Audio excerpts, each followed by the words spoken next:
Hey everyone, Glenn here from mindovermenieres.com.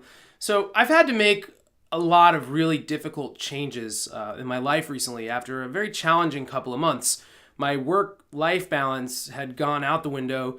My health was falling apart. I wasn't sleeping, or I wasn't able to fall asleep. My Meniere symptoms were the worst they've been in years. And this is all at a time when my wife and I have a baby on the way, our first baby. So I had to make some changes. In the last month alone, I've completely eliminated sugar from my diet. I started meditating every day, exercising more, and putting a lot more energy into reducing stress on a daily basis. And it's finally paying off now, but none of it was easy. Every single change was a struggle and a daily battle of willpower and discipline. But I recently came across a powerful concept that really helped me to make some of these difficult lifestyle changes. It's this simple idea called mental override. And I first learned about it from an inspiring man named Aubrey Marcus. Now, Aubrey is an author, a podcaster, and the CEO of a massive health and nutrition company called On It. And he explains that mental override is the ability to overcome your thoughts and urges to take control of your body and make difficult decisions. And it's a skill that you can practice and get better at. In a recent interview, Aubrey explains that mental override is when you just manually push the go button all the way down and do something that you know you don't want to do. Because we're so good at negotiating and justifying and having these little arguments with ourselves. And sometimes you just need that ability to go, okay, we're doing this. I don't care, you're scared. That's cool. You're going to be all right. Mental override. We're doing this.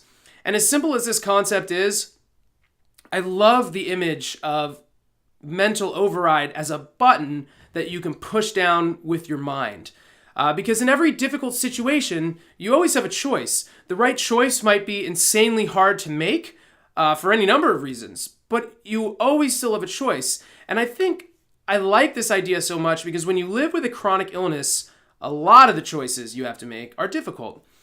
It's hard to make lasting lifestyle changes. It's hard to cultivate new, healthy habits. It's hard to do the things you want to do when your illness can flare up at any moment. It's hard to make good decisions when your energy is limited and has to be managed carefully. It's hard to push yourself when fear invades every aspect of your day. But we can always choose to push the mental override button down and do the difficult thing, or make the change we need to make, or face the thing we're afraid to face so that we can do the things that we want to do. And I've used this over and over again in the last few weeks to help me get back to my healthy habits and routines. Cutting out sugar from my diet was insanely difficult.